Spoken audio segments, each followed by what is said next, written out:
my name is Emily Hendrickson, and this is my Week 7 discussion over Law Review article analysis. To begin with, the article I chose for this assignment is titled The Changed Landscape of Kentucky DUI Arrests and Prosecutions by David Emerson.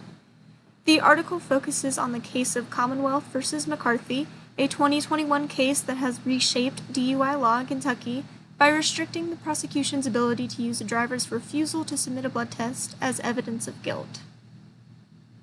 Instead of diving straight into the 2021 case, the article provides a brief history of statutory and case law pertaining to the legality of blood draws, drawing from sources outside of Kentucky law. First, the law in any state stems from the U.S. Constitution. The Fourth Amendment, proposed in 1789 and ratified in 1791, protects American citizens from unlawful search and seizure and requires warrants to be based on probable cause. Keep this in mind as it becomes the basis of the article's analysis later on.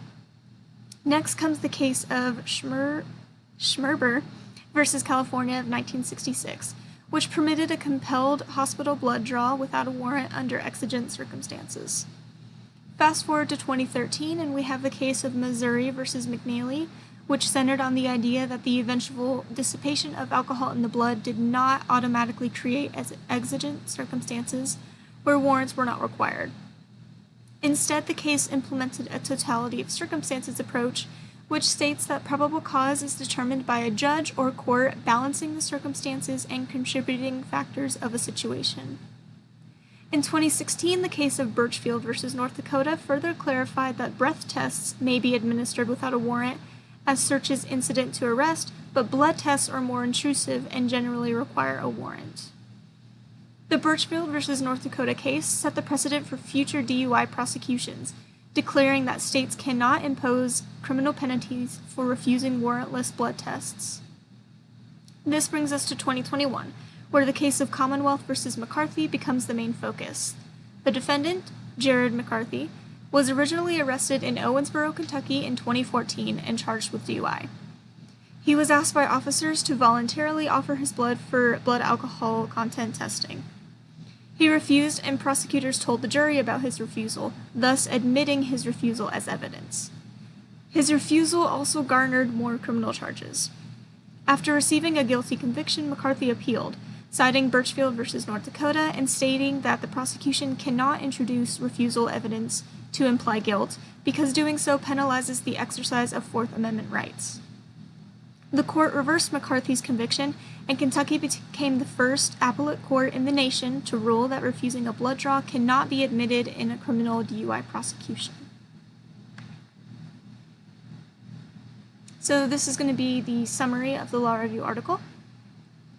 The article by David Emerson analyzes the impact Commonwealth v. McCarthy 2021 has on future prosecution, claiming that no toxicology evidence will severely hinder criminal proceedings. Furthermore, the article discusses the argument of whether refusal to submit to a blood test could be admissible as evidence in a court of law. This case significantly raises the prosecution's burden of proof by eliminating the admissibility of refusing toxicological evidence. It is also important to note that Commonwealth v. McCarthy has an even more profound impact on that of drugged driving, since breathalyzers are not capable of detecting narcotics and blood tests are crucial for convictions. A key legal term of this article is implied consent. Implied consent refers to the agreement given by a person's actions. For example, when a person applies for a license with a state that has an implied consent law, they are considered to give implied consent to take a chemical test using blood, breath, or saliva to measure the blood alcohol content. If the person refuses to submit to testing, they will receive penalties such as suspension of their license. However, Birchfield v. North Dakota limited how far these penalties could go. The landmark case drew a boundary, declaring states can require implied consent, but they cannot impose criminal penalties for refusing a blood test without a warrant. And then now we have the real-life case application and court relevance. The case of Town v. Commonwealth of Kentucky 2025 stems from a 2021 arrest of Drake Allen Town after he was involved in a vehicle collision and was arrested for DUI. He consented to a blood test, but later moved to suppress the results, arguing that the trooper's implied consent warning was coercive by telling Town the refusal would lead to enhanced penalties and be used against him in court. At the time of the arrest, Kentucky's implied consent statute indeed stated that a refusal may be used as evidence and could increase penalties. However, the important portions of that statute had been held unconstitutional in Commonwealth v. McCarthy.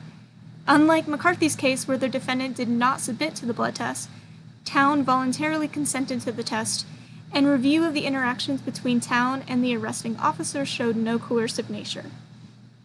Thus, the appellate court affirmed the denial of suppression and Town's conviction stood. The explanation of Commonwealth v. McCarthy in the article adds valuable insight to this case. After reading the article's in-depth analysis of the landmark case, it is easier to apply it to other similar cases such as this one and see how the court drew its conclusions. This article would likely be persuasive to a court because it puts into perspective the various aspects of the evidence-gathering procedures and offers a historical view of preceding cases. The major difference between primary and secondary sources are where they draw their authority from. Primary sources refer to the law itself and include constitutions, statutes, and cases. Primary sources possess a binding authority, meaning the courts are required to adhere to them. Secondary sources, on the other hand, are analyses, explanations, and commentaries regarding the law. They have a persuasive authority and have no binding power over courts. The purpose of primary authority is to establish the legal rules that govern a situation. The purpose of secondary authority is to help guide legal researchers to primary sources and provide helpful explanations of the law. Secondary sources have several strengths. They offer various interpretations of the law, are readily accessible, and are concise, readable excerpts that explain the law. Secondary sources also have weaknesses. Since they do not have binding authority, courts are not required by law to consider them in trials or decisions. They also have the potential for bias and can have currency or relevancy issues as they are often not up to date with current law. And then we have the final question: how does the Law Review article contribute to the subject of legal research?